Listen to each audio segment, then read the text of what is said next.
All right, in this lesson, we'll be diving into return values and the nil object in Ruby, and we're actually going to be playing around with IRB or interactive Ruby. So if you're on a Mac machine like I am, you can access your terminal and simply type in IRB, press enter, and that will launch you to the IRB program or the IRB prompt.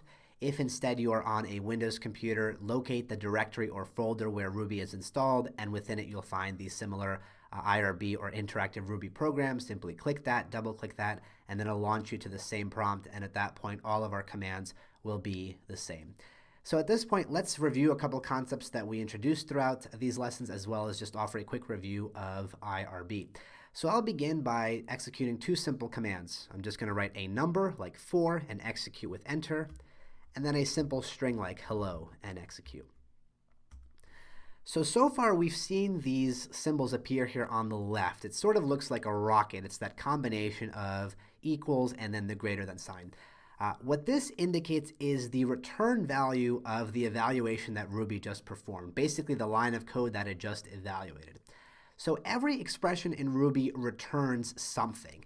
The return is essentially the final output. It's the final result of the evaluation. In this case, we're giving Ruby an input of 4. We're giving Ruby just a number. And since Ruby doesn't have to perform any kind of calculation or evaluation, if I'm giving it 4, it says, well, here, take it back. That's the final output. If I just give it an integer, it's going to give me that integer back as the final output or the final return of that evaluation. Similarly, if I just feed Ruby a simple string, Ruby says, you don't want me to do anything with this. Here, take it back. It's the final result of that evaluation. Let's compare that to something a little bit more complex. Let's say I tell Ruby I want to do 5 plus 2. Now Ruby actually has to evaluate something. It has to evaluate this mathematical expression. So of course it's going to do 5 plus 2, and then once it gets 7, it says, well, you gave me 2 numbers to add. I'm assuming you want it back. Here you go. The final return or the final output of my input of 5 plus 2 is going to be 7. And similarly, if I do something like hello plus world, and as you may recall, this process is called concatenation. So whenever we use a plus symbol or a plus operator with 2 strings, what Ruby is going to do is simply combine them together. That's called concatenation. And whenever I give Ruby this expression or this evaluation to perform, well, it's going to concatenate it, and the final output or the final return value will be hello world. Now, as we saw in the previous lesson, methods also return a value. And methods, as we're starting to get a sense of now, is simply messages that we send to an object that tell it to do something or ask it about some information about itself. So for example, if I do something like Harry Potter, in the last lesson we explored the length method, and all methods are called simply with the dot operator followed by the method name. So if I do Harry Potter dot length, this is a method that gives us the total number of characters within that string, and it's going to give us a value of 12. Now what's interesting to note here is that what it's giving back to us is a brand new object that's actually an integer object. We begin with a string, which is Harry Potter. We give it a message or a method called length, and Ruby is going to perform that evaluation, that calculation, but what it's going to give back to us as the final result or the final return is actually a number. It's not a string at all. Now, this is not always the case. It depends on the method. It depends on what object the method is being called on. This is simply to demonstrate that basically what we're doing here in IRB is getting Ruby to tell us what is the final output or the final value or result of an evaluation. It doesn't always have to be something like an integer. For example, if I have a regular string, again, Harry Potter, but I call that upcase method, just like in our Atom editor, it's going to give us a result, a return value, but this time it's not an integer, it's another string, this time with all of the characters capitalized. So each time, each of these methods is basically evaluating, calculating, and it's giving us something back, which Ruby is printing out here with this little rocket symbol. But what it gives back to us, what each method spits back out to us, can be a totally different object. It doesn't have to be an integer or a string. It can be that. It can be many other things. As we'll dive further on into different methods and different objects in Ruby, you'll see that. But basically, the advantage of IRB is you can use it really quickly to get a sense of what it is that Ruby is actually going to spit back to you whenever you perform an operation. Now here I'm going to offer you a trick question. What happens if I ask Ruby to evaluate puts 5 plus 2? basically the exact same thing as we have right up here.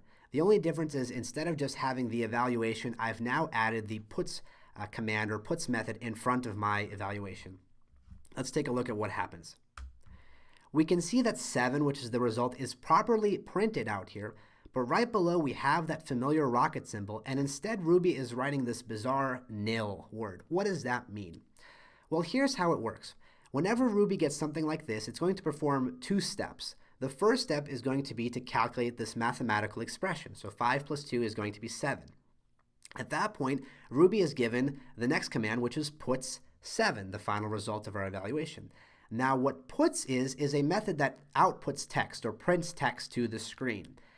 Puts does not actually return anything. It's not like a mathematical problem that has an evaluation. It's simply a procedure. It's something that is done and then it goes away. It doesn't return anything back for us to work with, right? So at the same time, Ruby has this design structure where every expression that Ruby evaluates has to return something. It has to return some kind of object. For example, in these 2 cases above, Ruby returned an integer, and in this case, Ruby returned another string. Well, how does Ruby represent nothingness? Well, it does so with a special object called nil. Now, nil is going to be totally confusing the first time you see it, but it'll make more sense again as we proceed throughout the course. But nil is basically an object which represents nothing. It's an object that represents emptiness or blankness. It represents the absence of a value. So whenever Ruby doesn't have a valid object to give us, like a string or a number, but it has to give us something back from this evaluation, it gives us nil. It gives us nothing. It's kind of something to represent nothing, which sounds totally strange, but as part of Ruby's design structure, nil exists as an object to represent nothingness. Now, to conclude this lesson, I just want to show you nil in a couple other contexts. If I write something like puts nil, we're going to see that whenever we try to output nil, which represents nothingness, the visual representation of nothingness right here is simply going to be blank space, nothing represented. How do you output nothingness? You don't print anything, right?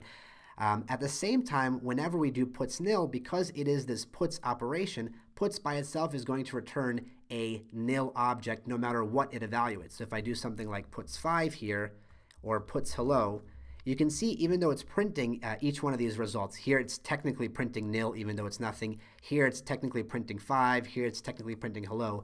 The final return value of each of these 3 operations is still nil object because puts doesn't return anything. Puts returns nil, which is an object that represents nothing.